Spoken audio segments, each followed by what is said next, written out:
Hello everyone, good afternoon. How are you all feeling? A bit tired? Some of you might have slept during the night. I saw some of you still here at midnight, so I'm very interested in what that resulted in.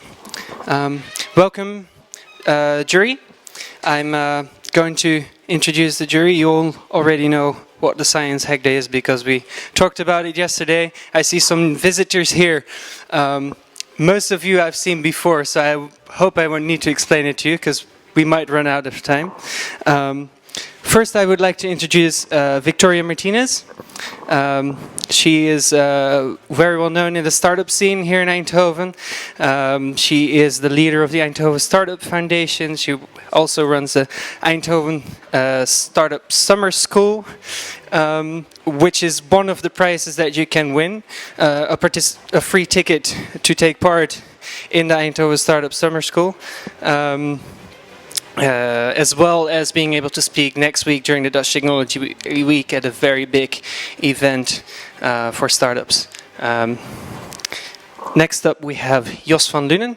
He is chairman of the board of Lumens, which is a social organization, social care organization here in Eindhoven. Welcome as well. Then we have maybe a familiar face for some of you. He actually invited me to take part in the Science Hack Day the first time. It's Felix Donkers. Welcome to you as well. And last but not least, of course, another Edwin van Enk. He's marketing and communication advisor at Rabobank. So he'll also be looking at the viability of your solutions, if I'm not mistaken. I already mentioned earlier what the jury will be looking at. Science, hack, quality, innovation, creativeness, startup potential, the presentation and design, of course, and the overall madness factor. All right, let's begin. Is everyone ready? I still see some people there in the back. Are you coming forward as well? All right. Let me tell you the order of the presentations as I have them here on my sheet. First up is VBrush. Second, Farmit. Third is Smell of Data. 4, Living Life. 5 is Near Me. 6, Xbox. 7, VDMA Lite. And last but not least, of course, Crop Hubs. Alright, so first VBrush. Can I invite you to the stage?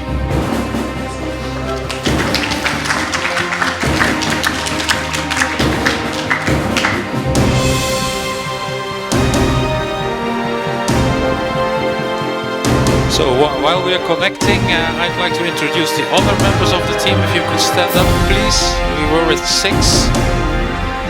All kind of people. Thank you. Somebody working on VR, an architect in physical space, graphical designer, an entrepreneur. We have a game designer, and I'm a marketeer. Okay, thank you very much. Also for attending. Of the team VBrush, we have taken the idea that each of you and us are feeling more and more part of a rat race to see how we can lower the influence of that and to make your own personal life more meaningful to yourself and to give you moments to develop yourself. So, because we believe that if you have a more balanced life, then it's not only good for yourself, for your health and for your own development, but also for the people you connect to. And those components are part of the solution that we've created. Basically, we've taken the humble toothbrush, which, by the way, I know Philips has created a not so humble version of. We've taken that to the next level. We've actually turned it into a gaming console, and we'll show you in a moment how that would work. We also turned it into a method of learning. We have also turned it into a device to connect to other people. and we have turned it into a device that shows you your progress. Now, why the toothbrush? That is an example of one of the things you do, at least if it's proper, twice a day, for at least 2 minutes. And that's a kind of activity that you do without thinking, but that's exactly such a moment where you could take your time, take yourself away out of that rat race, and spend some time to your own development. Now, we all know that nobody wants to brush their teeth. I've got 2 kids. Some of you have kids and you know the hassle. And we figured out why that is. Because if you brush your teeth, the actual reward comes much later, years and years in the future, if you still have your nice teeth. What we've done is we've taken that moment of gratification that is years away and put that in the moment of brushing your teeth. Either by playing a game while you brush your teeth or by learning a language, for instance. And the prototypes we've created actually do this. And I want to show you the game prototype. For that, I'm going to ask one of the members of the jury to help us.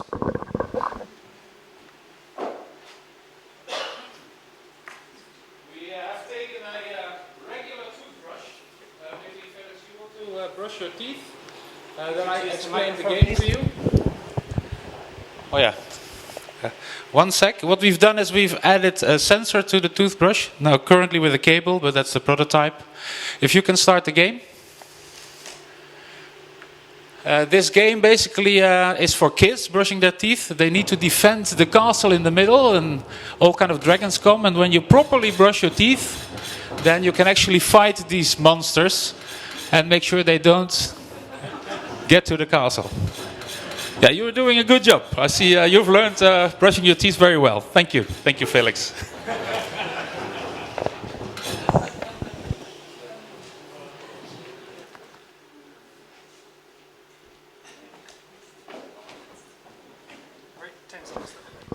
So we've also created an app, and you can basically use this while you're brushing your teeth. You can learn a language, or you can do other games. This is more for adults. Imagine that if you do this for 3 words a day, then in a year you speak another language.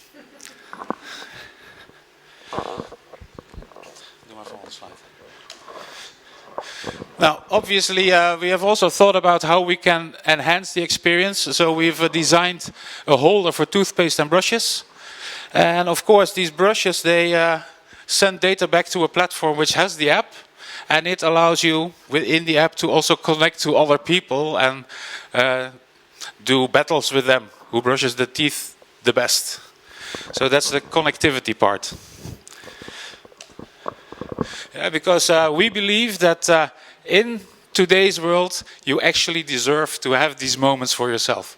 Thank you very much.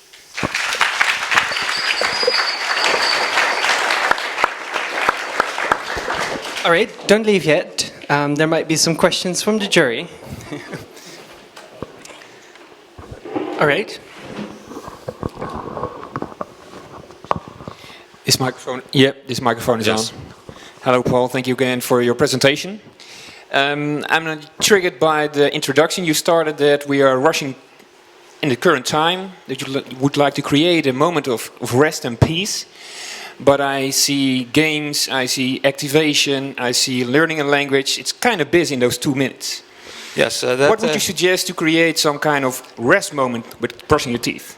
Well, actual rest moments, yes. You can opt to do that and don't think about anything. But we feel that developing yourself and building yourself actually creates more of a balance between your, let's say, your rushy life and the life where you take control over your own agenda. Do you understand what I mean? Cool?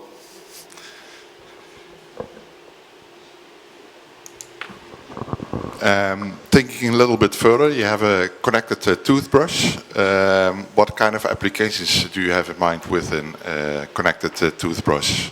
Well, you probably know that once you put intelligence and a connection to the internet to a physical device, then the possibilities are endless.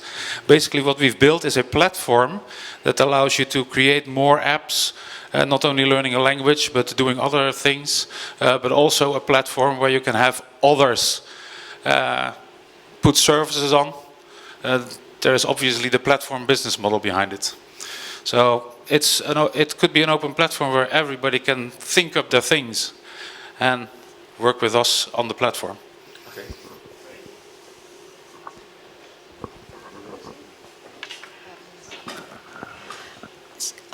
Thank you for the presentation.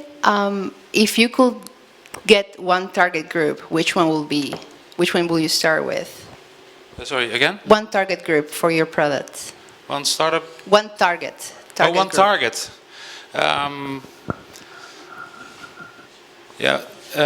We are still a bit divided. If that should be adult market with the language learning, or if that should be the kids with the games. Well, either way, it's the same effort to create it. It might not be the same effort to sell and market it. So then here comes my second question. How are you going to develop the language application and other application besides movement? Because if I'm brushing my teeth, I need to use one hand. If it's on my mobile is those big mobiles I cannot handle with one hand. So how are you going to solve that? yeah, we can do like a rubber thing that you can stick to your mirror, and or it could be an intelligent mirror with a camera or with a display inside. Endless possibilities again. Okay, thank you. Okay. Thank you very much. Next up is Farm It. And after that is Smell of Data, so you can get ready as well. Yeah.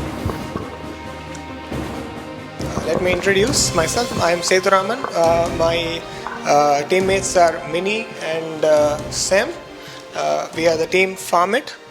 Our project is it's a project to promote farming in a personal life, not as a business model, but a personal small-scale farming initiative kind of thing, you can say. So what we are trying to achieve here, or what we are trying to promote, is that nowadays the big supermarkets where we buy our vegetables or fruits from, we are not completely ensured that they are of the best quality.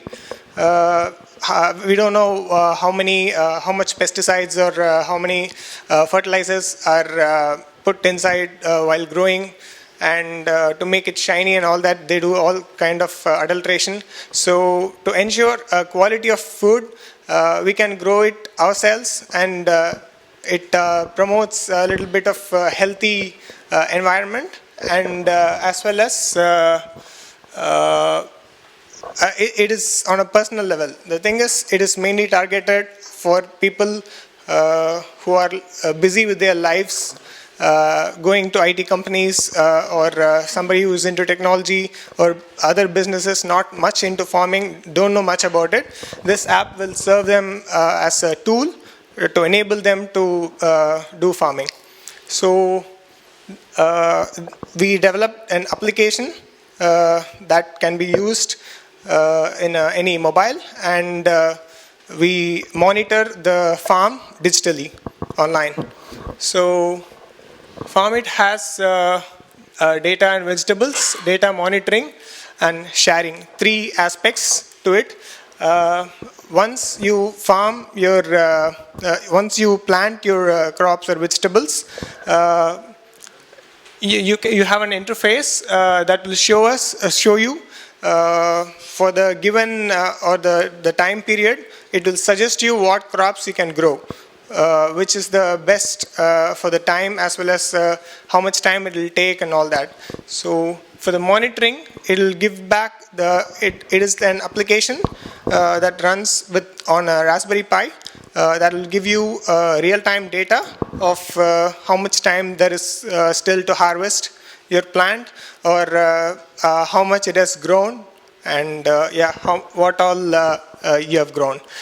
Later, once your personal needs are satisfied, you can share it with your neighbors or your friends on a community level.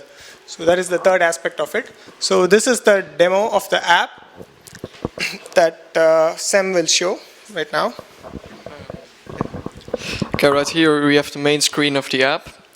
As you can see, there are only three main points of the app, and that's the farming itself, trading vegetables with other people who are also farming, connecting with other farms so you can find your own place where you can grow these vegetables, and distributing the vegetables that you have grown on your farm and you don't need to take because that would be too much.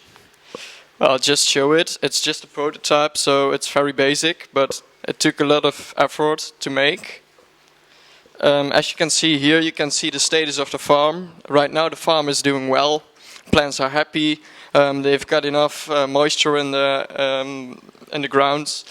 And as you can see, there's only 12 days left before harvesting the carrots that you have planted in your farm. Well, we actually used the Pi to also generate images taken from a camera to get live updates about that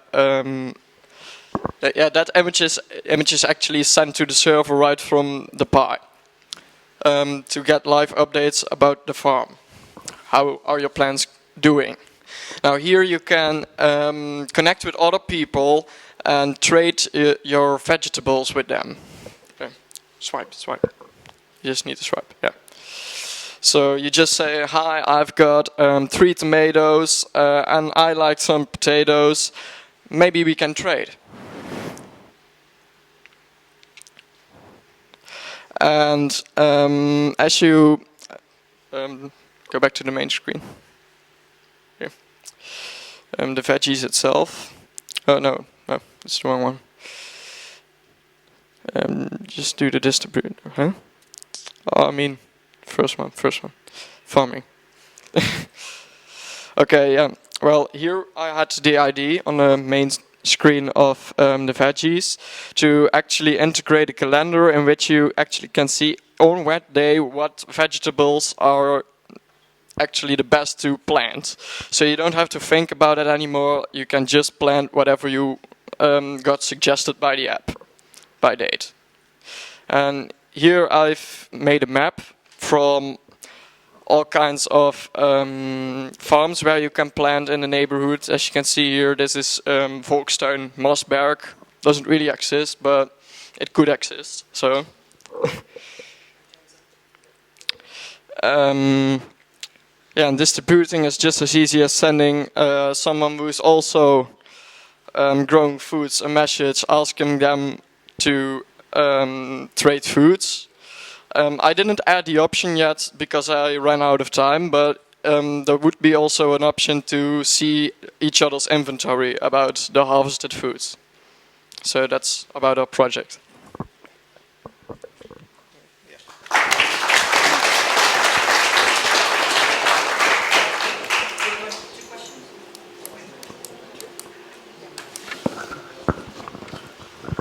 Thank you very much for this presentation also. I think it's an interesting idea, especially nowadays people are looking for smaller farms, being more in control about the vegetables they eat, they grow.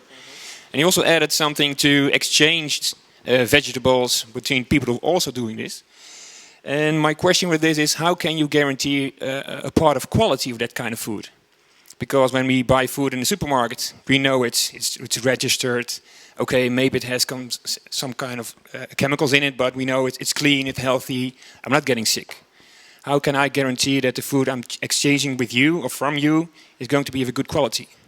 Well, that's actually a good point you're making, but it's actually easy to accomplish that because you could make it accessible to actually look into other people's farm data, see what they are using by just seeing the sensor data. Seeing the live camera, and of course you can just visit the farm itself and go take the vegetables there yourself. of course with an appointment, but yeah. So Adding to that, this is mainly on a personal level. Once you have satisfied your needs, it's going to be like the ones to avoid wastage, the excess food you're going to share with your friends. Mainly the ones that you share with are your neighbors or community whom you trust. So it is not basically some business idea to promote. So it's on a small scale. Thank you very much for your answer. Yeah. And I have a question as well. Oh yeah, this is working. My question is about the weather. So how are you going to have a forecast? Because I imagine I'm not a farming person, so I'm talking out of the blue here. How are you going to have a prognostication about what is going to happen, how your crops are going to behave regarding the weather like this or sun 2 weeks ago? well, actually, we can.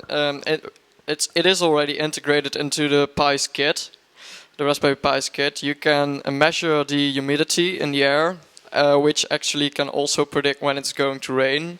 There are a lot of live weather APIs that I can integrate into the app, and it can just be as easy as it is going to rain, so today you won't have to water your plants, or you better be careful because the storm is coming up. Just cover your most important foods.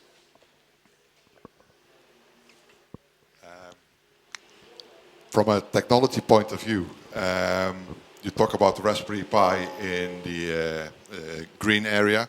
Yes? How do you provide energy for that system? Well, there are some solar kits for the Raspberry Pi, I know, so we could use solar energy and an external battery integrated for if the solar is not working, so.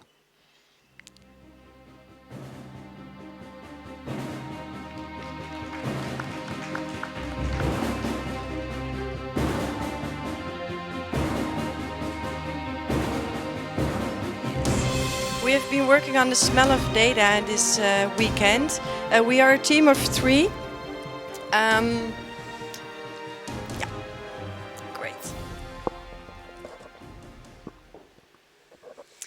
So, why smell? We always used our sense of smell for hunting and for gathering in the past.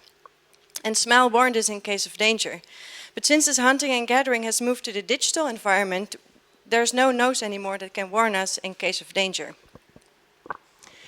And since all of this life is happening online now, we want to change that. We want to make the internet more instinctive by adding a smell to data leaks. You can compare it a little bit with gas. Gas always never had a smell, but because so many accidents were happening with it, a scent got added to the gas. Yeah. So the same you can do with data.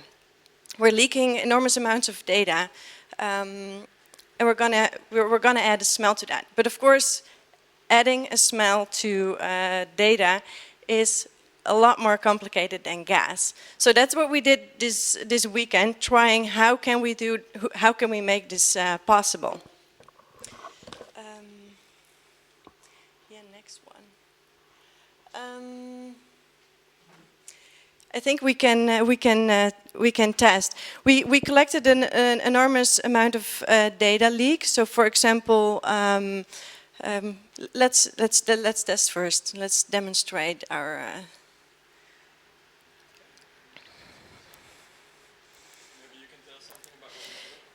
So I designed the smell of data already, and now with those two great genius minds, we built a first working prototype. We used 2 different smell vaporizers, so we built 2 prototypes. We're going to start the first one right now using unsecure websites. So you will be warned instinctively when you visit a website that is not secured. So we are now browsing on the Google website, and as you can see on the top left, it has a green lock, which means that it's a secure connection, HTTPS.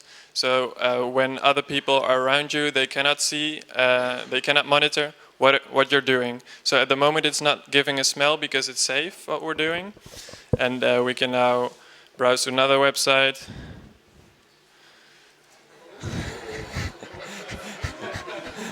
go to the Rabobank, which has the same green lock, which means it's safe. So this is all fine. But if we would now go to Science Hack Day, then the green lock is gone and the light goes on and now it starts smelling. So the moment you visit a website that doesn't have the green lock, then around you there will be the smell of data, which gives you the instinctive attention that you should have at the moment, because you should not start sharing personal data when you smell the smell of data. So other websites have this.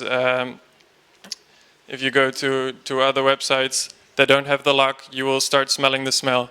So this is for visiting websites, but it's also very important to know to what kind of network you're connected. So at the moment we're connected to Science Hack Day network, which is an encrypted network, so it's more secure. But there are also open networks to which you can connect, and that's not very secure. Other people can monitor the data if you're not on a HTTPS connection, so we also monitor that. Now I will connect to this open Wi-Fi network, and when we are connected, we will get the smell of data again, so that's the other vaporizer. Now there is steam and smell, so maybe you can walk around a little bit and let people smell the smell. So if you're surrounded by this smell, then you know in the back of your head, I should be careful at this moment, because what I am going to share could be leaked, could be monitored by other people. Great, we can go back to the slides. So we made 2 prototypes. Of course, we still see some problems. This is portable, but not very portable. So we're going to build several. First of all, we're going to build several dangerous situations into this device, into this plugin or app. You can go through them. For example, the one we already showed, but also if the Wi-Fi connection of your phone is turned on, it's easy to be tracked. If you agree with terms and services that are not okay, or when you accept cookies. So you should have the power to choose the data leaks you want to stop yourself. So all of this is going to be 1, and then the next. And of course, this should be smaller. So we're continue working on this and try to make something that is more like this, smaller, something that you can use as well in your computer as well in your smart devices. I think this is where we leave it. Thank you.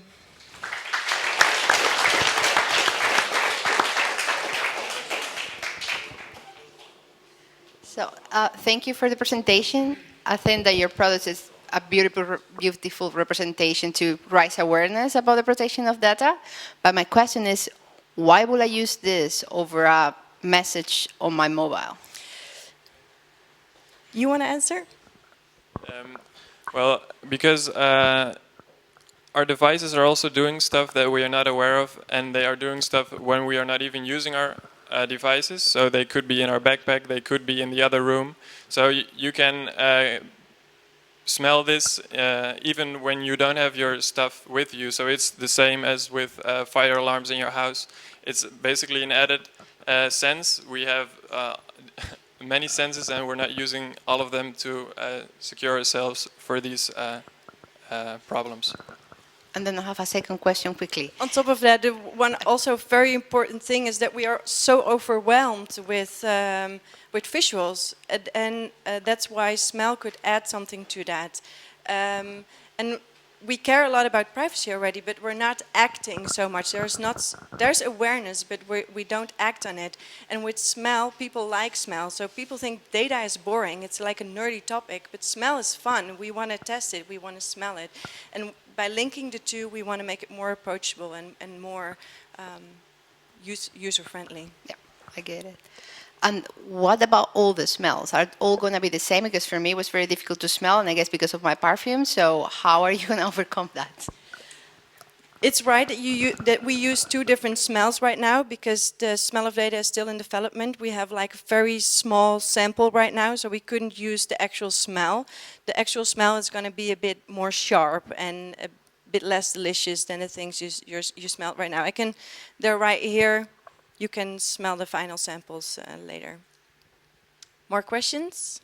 Yeah, my question is Technical more in line questions? with the previous questions. Did you consider to some kind of vocabulary with the smells? A very dangerous situation has a different smell than another situation. Did you think of some kind of vocabulary in that direction? Of course, smells have different notes, but we already realized that all kinds of people have different sense of smell, so we can smell less good and better. So we will start with one smell to make this, to start this project to live and to make it not too complicated just yet. And from there on, we can think of like other kinds of data smells. But this concept is possible to add 3-4 different smells.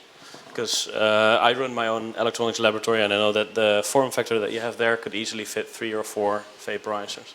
So it is possible to add a range, but we want to keep it simple for now. And then one small question: how to deal with the idea that the smell, that you don't know which phone gives what smell. So the question: am I smelling your data or my data? Well. The nice thing about it is, for example, when you sit in the train and you smell your neighbor, it's also a bit embarrassing because you don't want other people to smell your bodily fragrances or something else. And that you should be kind of ashamed also if you leak data. So you see people looking at you like, are you leaking data? So it is a part of the thing.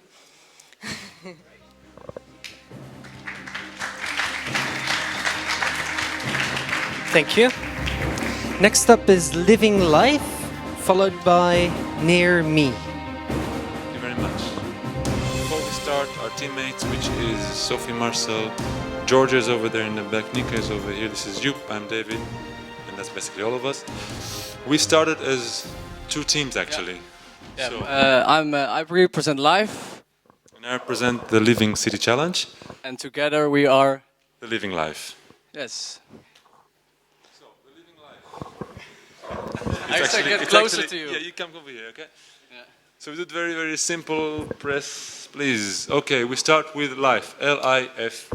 Yeah, actually LFE, but because the I still has to come, but it will come later in the presentation. But so far it's a luminous frame experience. And this is what I did at Glow. I made a frame with light, it's nice, you can make a photo, do crazy poses, whatever, impress people. Yeah, it's really fun, as you see. Memory making experience. Living City aims to make the city regain its function of a meeting place and to encourage movement of people, physical connectedness and personal communication. What we're doing is we're searching to find solution of technological dimension that offer and create opportunities for real life connectedness with the lowest as possible level of user effort, commitment and tech boundaries. Participation is simply as play and go, no registration, no abonnements, no nothing, just be yourself and carry on. Next one. We focused on the issue of Eindhoven having at least 8 major events and 5 major festivals per year. And we were interested in looking at the visitor information station that they put around town, and actually every event has its own, or they actually recycle this through the years. So we had some questions as how we can make this more playful. Next slide. Exciting. Next slide. Communication. And communication. And that is both as communicating information and communicating between people. Yes. Now, Living Life is an interactive. Yeah. What else? It's... We have to hurry a bit. Multiplayer. Multimodal. Lightning gaming. And object. Yeah, and greetings from Abydos, if anyone knows Stargate. So what role will this thing have? We don't have the sound, but actually there should be some sound over here, which you didn't plug it. Okay, it's not there. Imagine birds and so on. And here, imagine the big city. The idea is to transfer sounds and change the atmosphere of places. So empty street gets a sound of busy street, and the station gets the sound of a park. Yeah. And here again is the frame. FrameP actually, hashtag FrameP if you want to see some more pictures. This was a glow, and it's just playful. It's playful. You could do so much more with it. And here we have actually the eye. Yeah, we're trying to make interaction happen on this frame so people can actually interact with it in a sort of game, linking two frames together so two people can play at two different stations and interact and have an event and experience coming out of this. And this is me playing real life. Yeah, next one. And the prototype is here. Click. Hey. And we're gonna let the jury play with it actually, because we have already played enough. One moment. So the frame is actually in Stripe S. We couldn't bring it over. It's pretty big. Yeah. So we made a semi-frame and we have some sensory motions. And the idea is that you have a game, and could be that you chase the light. So there is a light, you touch the light, it goes to another side of the frame, and then you chase it. But then if somebody is playing with you on the other side, and he touches first, then he has the initiative. So it's really the basic rule of interaction, interaction where either you act or you react, and people are fighting for the initiative. And in case you ask the target group, well, actually anyone. So elderly people can practice their memories with Simon Says. You know Simon Says, so we got that covered. Target group is the events visitors. Yeah, it's working. It's working. Where's the beamer? Yep. Lights out? Thank you. Play with it. You can go up to left, right. Sorry. Red. Yeah. You got it? Red should be there. I don't have any red, man. Oh, there is a red. Yeah. There you go. Success. Level 1 passed. Close. Yeah. And the top. Okay. If you want to play this. So it's just. It's just a prototype to see if we can make interaction going on this. Right now we have a leap motion over there, and based on where you position your hand, the light will go to that space where you touch exactly. But the next stage, of course, was to expand it into a real sequence of behavior people can interact with. So we just have the proposal of the idea and just the first step in creating the real thing happening. That's as far as we go. Yeah, thank you. Thank you, everybody. Thanks, Nico. Joep. There will be questions, Joep. Or actually, better stay there.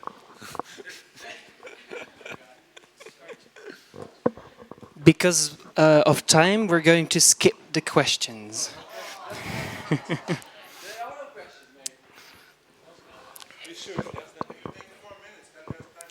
If you take 4 minutes, then there's time for questions. All right, thank you. The next group, near me, if I'm not mistaken. Yes.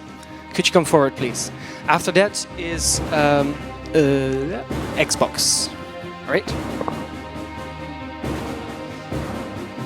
Welcome to our presentations. First of all, I want to thank my team, Rino, Mehdi, Bhupesh, and Yuchong. Difficult name. Our presentation is going about finding solution for the mobility questions what we had, and we developed an application called by Near Me. So you can put on the next slide. This is our applications. You can download our applications in Google App Stores or in iOS. You can just simply log in with your Facebook or Google account. You can order a taxi through these applications by choosing your locations, distance, and which time you need a taxi. choosing your vehicle, and you can follow this taxis live on your map coming to you. And at the end of the trip, you can review your taxi driver. So why are we doing this? It's a good question. Why are we doing this? I'm an entrepreneur, and I started in the beginning as a taxi driver 6 years ago. And when I started with the taxi, what I did, I just bought a car, and I just said, okay, I'm going to do a taxi now. And I just was say, okay, how can I get customers? The first solution was, of course, going to a train station, wait there for the customers coming to you, and then bring these customers to his destinations. Other solution was joining the big companies who is taking a lot of money from you. You have to pay each month like 500-600 euros to the company, then he will provide you for the customers. And what's now happening, big companies like Uber join the market globally. They're going, and you can join Uber. But the problem with Uber is that they have asked a lot of fees, like 25%, and we think that's a lot of percentage of your income what you have to give to Uber. Can you maybe give a real example of some things on the sheet there? Yes. We had many problems. What I had with when I started with the taxis, most of the time the problem was when for example, I brought customers. Yeah. With customers from Eindhoven to airport, and the way back was every time empty from Schiphol. So we have solved this problem that the customers can see maybe who is going back to Eindhoven, that he can drive with me. He can see, okay, the driver is going back to Eindhoven, maybe for a cheaper price. We can go also together with them. And also the waiting time. So reduce empty kilometers, build your own customer, and go to the next slide, please. So the benefits for the drivers, so reduce empty kilometers, build your own client outsource administrations, and for the customers it's cheaper, faster, and more personal service. So you can choose which drivers you want to travel with. The next one. And he can explain how it's working. Yes, well, based on the data that we had from yesterday, we did a small questionnaire here to ask for the zip codes. We can see here real time all the people that are available on our event. And you can see there's a huge crowd from all over the Netherlands. One of the examples, maybe you can zoom into the hub, please.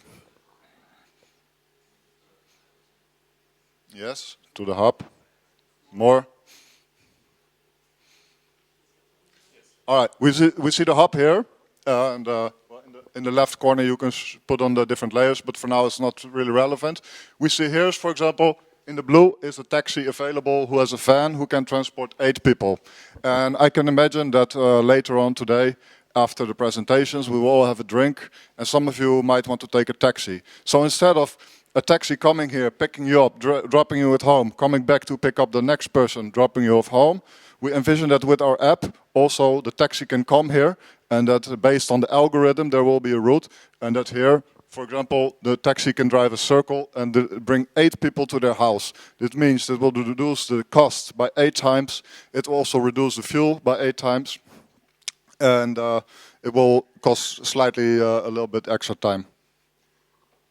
And we also, maybe if you can zoom out, that we can also see the Amsterdam in here. Because what we also see here, and Emma was telling me also today that he also sometimes drives customer to Schiphol Airport, and it can also be the other way around. Imagine you arrive at Schiphol Airport in the middle of the night, and there's no train connection to Eindhoven. What do you have to do? You have to take a taxi. But the taxi, once it's here, will 9 out of 10 times drive back empty. We also, with our app, want to tackle this problem. And for example, you are here, you'll make sure that you will be available and that you're looking for a ride back to Amsterdam or on the way to Amsterdam. And in this real life situation, this could mean we saw that there's people here from Amsterdam, Hilversum, Utrecht and Den Bosch, that the taxi driver can take 5 people with him on the way back, saving a lot of money and also fuel, and it's good for everybody. Next slide. So what I also want to put people onto their heart, sorry for the translation, but also that in our team, I made it very clear that we will envision this project within the People, Planet, Profit strategy, which means that we'll have an aim to reduce CO2, and that we also have the aim to reduce time, both for the taxi driver but also as the customer.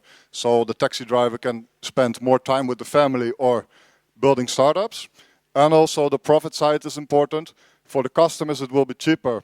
The taxi driver can have more clients in less time. And he can use this profit to buy eco-friendly taxi, electric taxi, etc. And now I want to address the vision. We want to grow, we are going toward the future. And what's important for us is that we can start with a pilot project. After that we want to expand a little bit regionally. There's already some things going on, maybe Den Bosch is interested, and there's a lot of people here with a huge network, so if you know any other people from any local government, please let us know. And also we want to expand the service of the Near Me app also for other services than only taxi, but we want to start with taxi as pilot. So what you can think of is maybe plumber, a dog walking service, electrician, anybody who's available around you can put this, and this will save a huge amount of fuel, time and money. Thank you.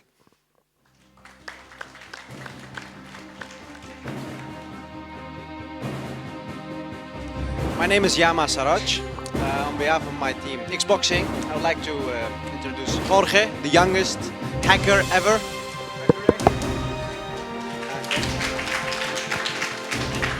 Alexandra and Ilias. We wait for the technical service, 1 minute. Okay, so our idea is it's called Xboxing. It's an interactive punching bag, and it's next slide, please. It's helping solve two essential problems, namely obesity and old tires. How cool would it be if two problems could help solve each other, right? Next slide, please. Okay, some statistics. In the Netherlands, almost half of the people are overweight. So half of you are probably no, but it depends. But it also depends on education and many variables. Next slide, please. And among children, this is, to my surprise, much less actually. I thought it would be the other way around. But the way our culture is evolving, this might change. So these are concerning questions. Jorge, next please. Okay, now to the other problem. This is Risai BEM BV. They are the executive partner of the Dutch government to collect old tires from garages and environmentally consciously recycle them. There are almost 8 million tires recycled or collected, I should say, per year in the Netherlands. And out of these 8,400,000 are being burned to generate electricity. This is still not very environmentally conscious, right? So we think we need to find other applications for these tires to be burned. Let's see, what are applications are there? Oh, you're going too fast, maybe. Yes. There are creative people, also from our lovely city of Eindhoven, who think of creative solutions for these societal issues. Art. And we thought, why can we not design an interactive punching bag out of old tires? And we make it, we connect it to the internet, we gamify it. So we want to generate data from this, the speed of the punching and the reaction time, the punching power. But you can also put some LEDs, and with some sound and some cool design and programming, you can create an interactive trainer. Okay? So in this way, we want to incentivize people to start moving. Let's look at the market, right? The competition. This is called Slam Dunk, something like that. It is already this kind of concept, but it's not connected to the internet. It's from the old economy. It has some LEDs, so it has some program to guide you through this boxing process. But it costs 500 euros, and we think we can reduce that to maybe 10 times, or because you get the tires for free. Basically, we got them for free. Unfortunately, we're a little bit understaffed. We could not do all the technical things we wanted. I would like to invite lovely Alexandra to give a little demonstration together with Jorge. Hello. Okay, we use this platform is ACE for. This is the platform. This ACE S4A, and this is you can programming very easy, and it's very accessible to the children to programming these kind of games, and we can create an interactive game, but our goal is can develop the children can programming the game, but I can play in the real life with this kind of object, recycled object. This is one example, and in the future we can put more stronger, you can hit more stronger, but now the children in the part had, in this part, the orange, you can know how many hits has in the game, and in this time you can find the time. The children have 10 seconds for give 15 hits. If he is a very good, can show okay, it's a winner, it's a loser. But this is an example, no? It's an example, yeah. Jorgito, 1, 2, 3. Espere. Oh, you break it down. Yeah. No. Yeah. You can look increase the number, but the time is coming. It's a winner, yeah. Entonces you show it's a winner because. And if he doesn't, what happens if he doesn't get that? Okay. For example, it's a slow children. One more time, quickly. But, Jorgito, poquito. Okay. Yeah, you can start. Poquito. Ya no. Okay.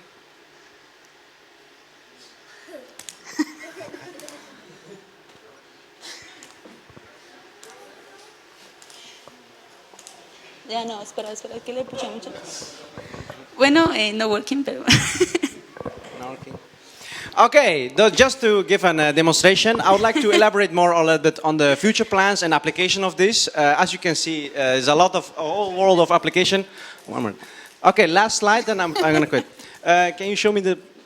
The last. So the application would be our future plans is, first of all, we would like to develop an open platform. We believe in a maker movement. So other people can also join this. So we want to create a kit, and we can give it to people or teach them workshops, and make people create games or interactive games. Okay, thank you. Thank you that so was much. it.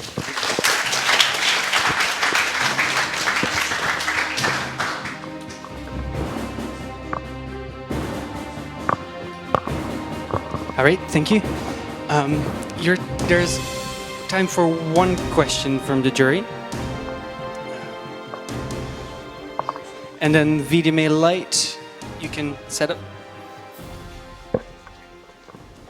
Questions? Crystal clear, right? Just a small question. I think we already recycle tires, maybe not 100%, but okay. Punching bags are also here in the world. What makes your idea madly different? Well, first of all, we want to facilitate people to make things themselves. You have to actually, by law, actually you're right, the Netherlands is very well organized recycling of tires. People have to pay €2 for removal of this. But at the same time, it creates for garages, they have to pay €1 or €2 to get rid of this. So there creates a gap for malafide practices. So some of tires get shipped to Africa or get dumped. But this could be inspiration for other countries, for instance. In Germany, for instance, 55% of tires get burned. I think this is a lot. Yeah. So we are looking for creative solutions, and we believe this is such thing. This could create the right incentives for kids to get in a playful manner move. And we try to. Our idea is to create an online community. You first facilitate people to make things. That's cool with your dad going or with your mom these days, not delivering the tires to the garage, but making something out of it. I think that's a cool idea. Okay, thank you. And the other thing is very important, always the people thinking in adults or younger people, but what happened with the children? Yeah?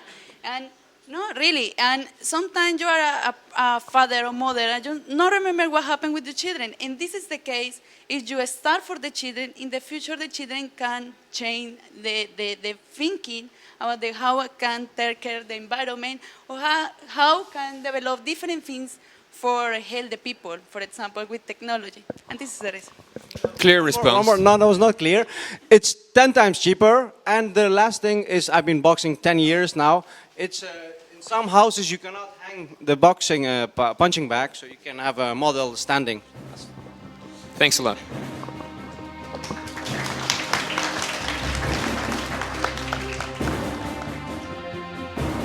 Okay, on behalf of Oleg and my name is Tom Vegen. Thank you. We would like to present maybe an answer to the challenge of VDMI Light. You know, VDMI is this neighborhood here, this location here, the formal showroom of the Ford Automotive. At the back we have got two garage, I think 3,000 square meters. And there are a lot of activities going on, and maybe in the future too, because there should be a lot of events. Maker fairs, Dutch Design Week, the Feel Good Market are some things that has been happening. And if we believe that, maybe the next, the Alderman Jacinto Lu, in the future it should be focusing more on the makers, the maker world. Maybe there should be a Fab Lab coming here. There should be something happening here, also during daytime, during night. And we found out, last time we worked together with Matt, about the problems we found. Maybe next, it's dark. And that was why the challenge was here. Because entering this neighborhood, you feel a little bit insecure. It's not pretty. It's not lit up in a nice way. And that was the challenge, and we have been thinking about it. Okay. So after that, we started with brainstorming. We had a lot of ideas with especially lights. We tried to install some lights. We thought about drones and lights. And here you can see the space. Number 1 and number 2, those are the spaces where the events are going on. And this empty space in the middle, we wanted to fill it with spots, with light. We didn't know exactly how and how we're going to do it, but we thought we're going to make lights going from up to down to the people. And we wanted to use drones so they could enlighten some people. We also thought about the idea of drones following the people on the place. I'm gonna give you a short movie of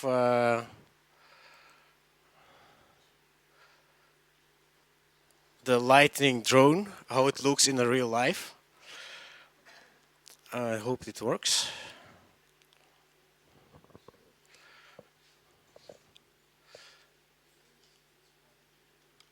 Wait a second. I need to reconnect the internet. In between, we can talk. Yes, we will use mic. Then when YouTube's run, we can talk. I will stop talking.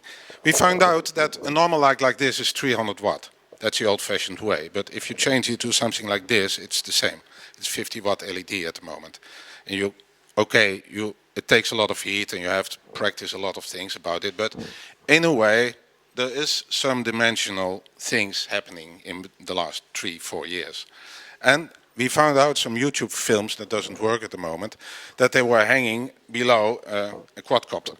And they were moving up and moving down, and they had something like 4 of these. You can imagine that it's something like if you have got 4 of these spots on head of you moving around, and they give an outrageous amount of light. It's working. You see it. What you see now is this a quadcopter on top of these guys sitting near the fire, and that was it. And we do, and I think it will work. I know a lot of work has to be done. And the second part is that everybody complains about what happens if drones hit you going down. And then we found something on internet about a Japanese drone that is used by the police by crowd control, and something that can come down in an easy way without hitting you on a very hard way. It's flexible, it's a ball, and it can move. So in a way, everything that moves is inside the ball. Yes, to make this concept work, we need an app. There's a congress, a meeting going on, or gathering. People come inside, they download the app, they fill in their personal profile, then they are going to be matched with other people, and when the meeting time it starts, they will be guided by drones. This is a small simulation of the situation.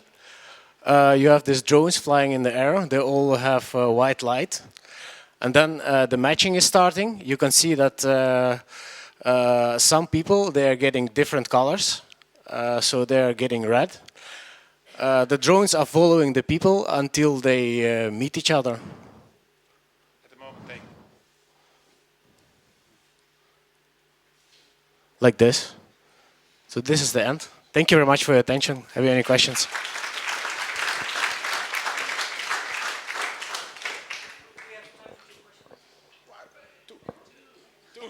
So thank you for the presentation. I don't know if this is working.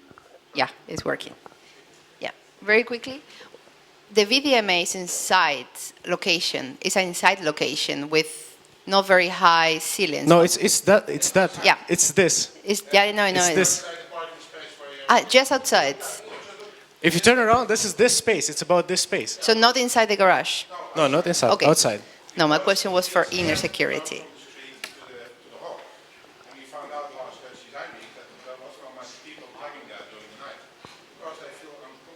But the events are inside the garage. Yes, the events are inside, but to come inside, you have to go through outside, and usually it's very dark and frightened. And right now we want to enlighten it so people can come inside and have a good time. Got it. Thank you. And we thought it could be nice to introduce something like a light lab. You can play with it, because this is just one example how you can play with drones together with light. But if you do something like an open source, it could be a nice laboratory for the next couple of years to play with light and drones and to find out what are the possibilities. Maybe you can make a play out of it for children during the night. Search and hound or something like that. There are more possibilities. But if it's hanging there, let's do it. Let me first introduce our team. Joost over there, Koen, Rens, and I'm Willem. We are on a mission. On a mission to supply good fresh vegetables and fruits on a global scale. There's a lot of challenges in the fresh food industry currently. We should feed a growing population, provide healthy, nutritious food, keep biodiversity, and at the same time track the origin of food. Everybody loves to know where the food is coming from. There's a lot of development going on in this direction. Hydro and aeroponics, aquaponics, big data, Internet of Things. There is artificial intelligence, analytics, LED lights to keep the plants growing at night. So basically, technologically, it's possible to tackle these challenges. But the real question is how to achieve wide adoption, how to get out there to everyone. And we believe it starts at your home. We propose a concept called crop hubs, which is actually a platform where people can share their crops. The real key is make growing food a fun and social experience. I would like to start by showing a video, and then I'll elaborate more on the concept.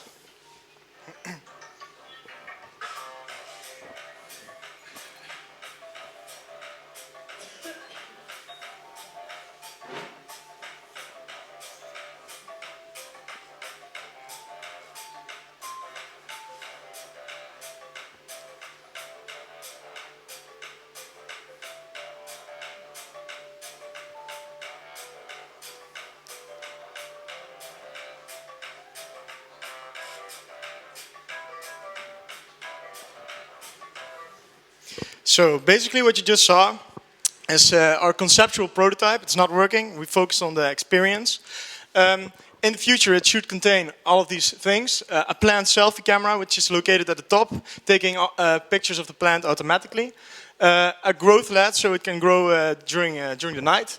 You can think of humidity, temperature sensors, light sensors, gas detection, airflow control, and aeroponics in the bottom with nutritions. And this thing is connected to an app. And on the app, it's a little bit faker, there's a selfie of the plant in the middle. It's basically an account for Peter Parsley, my plant. And it's actually a real-time updated image. There's some reviews of my community, my friends telling me about how they think about my Peter Parsley. Some values from, current values. You can adjust the settings of the plant, and on the right you see a list of comments that people placed. The idea is that we're going to track a live log of Peter Parsley over time with images and data, and we can actually start a discussion on why Peter Parsley is growing really well or not. We're collecting visual, sensorial and subjective data and combine this to form a really knowledgeable data set in the end. We can think of, if a lot of people are doing this, you get a sort of farm online with all sorts of plants, and when you see a really nice parsley plant growing somewhere, you can click on it and see why it's growing, and even asks the farmer how he's doing this. So basically, we see the seed and the process of growing it as a recipe that generates a different taste every time, a different look and feel. So everybody can grow their own personal food. So you can think of growing Mexican peppers in the backyard, or even in your home, in your Dutch garden, and vice versa, grow Dutch crops in Mexico. You can even grow forgotten fruits and vegetables that aren't really used anymore because of mass production. You can actually specialize and experiment with all these old types. So we're focusing on uniqueness, experimenting and growing your personal flavor, and on connectedness, but the power of community to share recipes and results. This is not everything. Of course, we're looking a little bit more in the future. And when we're collecting all of this data, we would like to establish a database of knowledge surrounding all of these varieties of plants. So basically, we're using the community to generate all of the information that's necessary to keep all these plants alive. And welcome. The three-step strategy is first focus on consumers on small scale, then grow out, learn from all of this data, and then industrialize, and then eventually globalize. Basically we're working on a world with healthy, fresh, nutritious, sustainable and diverse food. So get your crops together, and thank you.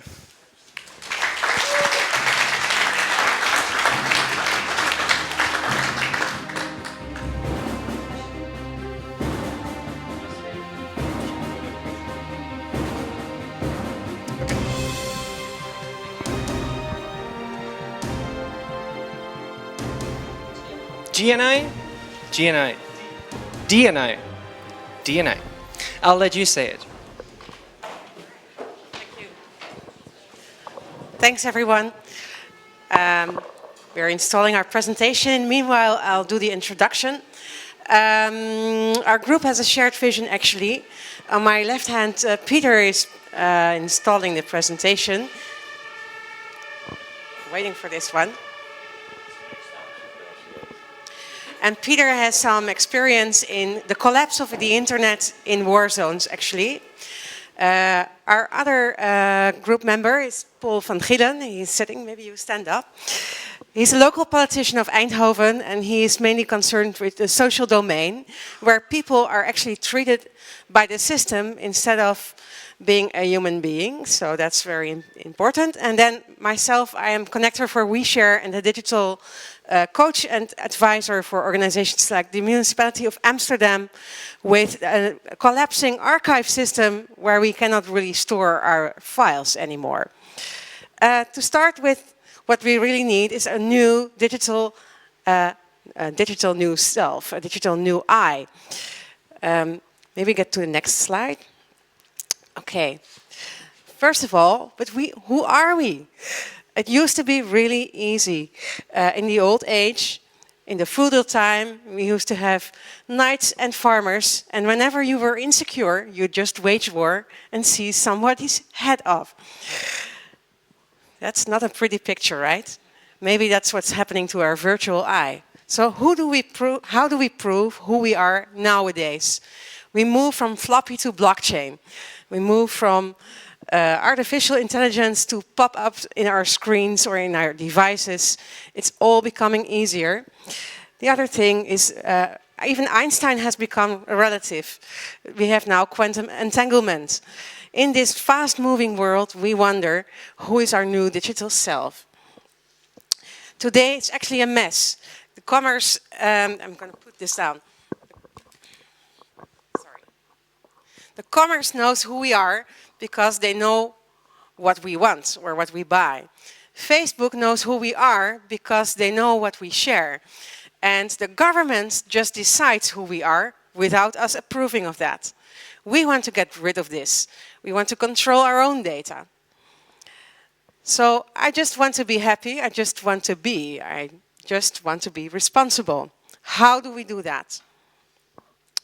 To prove that we live in a better world that can be green, sustainable, open source, we can be a full member and our full selves in a responsible society, we move out of fear and into a world of love. And we think we need a very special technique for that and to shift the paradigm. The paradigm. You have to control your own data now, and that's something else than just store your ID card in the blockchain. It means actually that no one is storing your info anymore, that you will store your own info. The companies don't need it anymore, and the government can ask your information with you. Actually, it's you that will be attributing the data towards others, towards your communities that you find responsible and contributing to your life instead of the other way around. We think this is possible in the blockchain.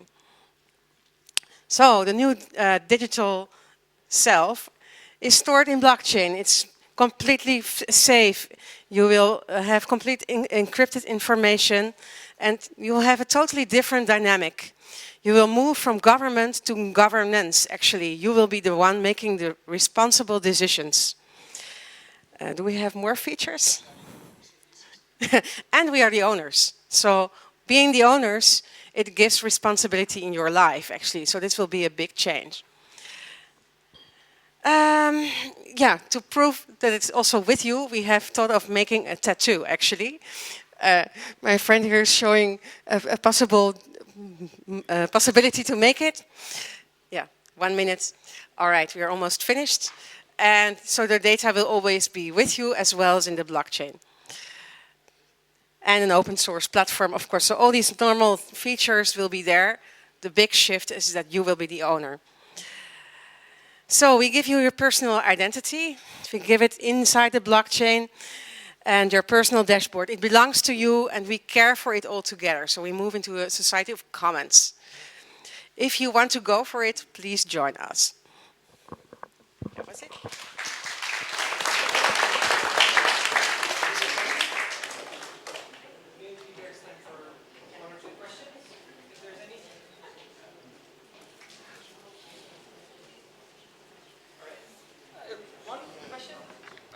I do got one question. If I understand correctly, we're going to own our own data. Yes. We're going to walk around with it. If we want to. It's not. Your identity, ID. Yeah, indeed. So all the information which is now stored with the Facebooks, the Googles, the government, I'm going to own. Yes. I'm going to carry. Yes. How am I going to keep that safe? When I walk around here in Eindhoven, somebody thinks, ooh. We have this new technology, it's called blockchain. It means that you can encrypt information fully safe onto the chain of computers of everyone. So it's the same technology as Bitcoin actually has. We think that will be improving and will be further developed. Mm-hmm. And it gives just a new responsibility and a shift in how we can think of the information that we own. Okay. We think in a further future, nowadays banks are also embracing the blockchain for money, how deal with money. So I think we have to be aware how can we control our own identity on the internet and make space, room for a new era of digitalism. Yeah, I don't know how to say. But we have to be aware for everything what's coming. And Paul, member of the Eindhoven wethouder, that's the English name, he's working with this problem. Is it bottom up or top down concerning identity? And that's what we questioned. And we really think, together with Amanda, who works with groups who are busy with this blockchain problems, we need to solve something in this. Thanks a lot for elaborating on this. Yeah. One question from my side. It's for sure a very disruptive idea. How will this change economics? Because parts of what we do and what we get is based on the information that others collect. How will this idea influence economics? I think enormously, because now we have an economy of competition, so we'll go to an economy of collaboration, which is almost unlikely to think of at this moment. But we have already disruption on the disruption. So for the taxi industry, we have the disruption on Uber, for example. We have an Uber without Uber at the moment by blockchain. What I see and feel is that we are going to work together in communities that could be holons in a holacracy, where we all contribute towards the essence of the things that we find important and we are talented in, just like we did today in the hackathon. Could be almost like this. And maybe we could get automatically the credit for it, the tokens and the reputation, through the blockchain or a more advanced version of that. So that will be an entirely different economy, actually. But the positive thing is we don't have to store info everywhere anymore. For sure it will... This one? Yeah, this one. For sure it will be different, but the question is how different? Very different. Like today, I think. Just Hollands working together, taking responsibility in a more abstract manner than we do nowadays. Yeah.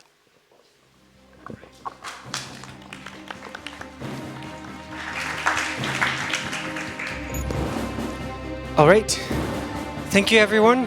The jury will now go into their office and discuss. I believe that at about 5:30 we'll have the answer. All right. Thank you.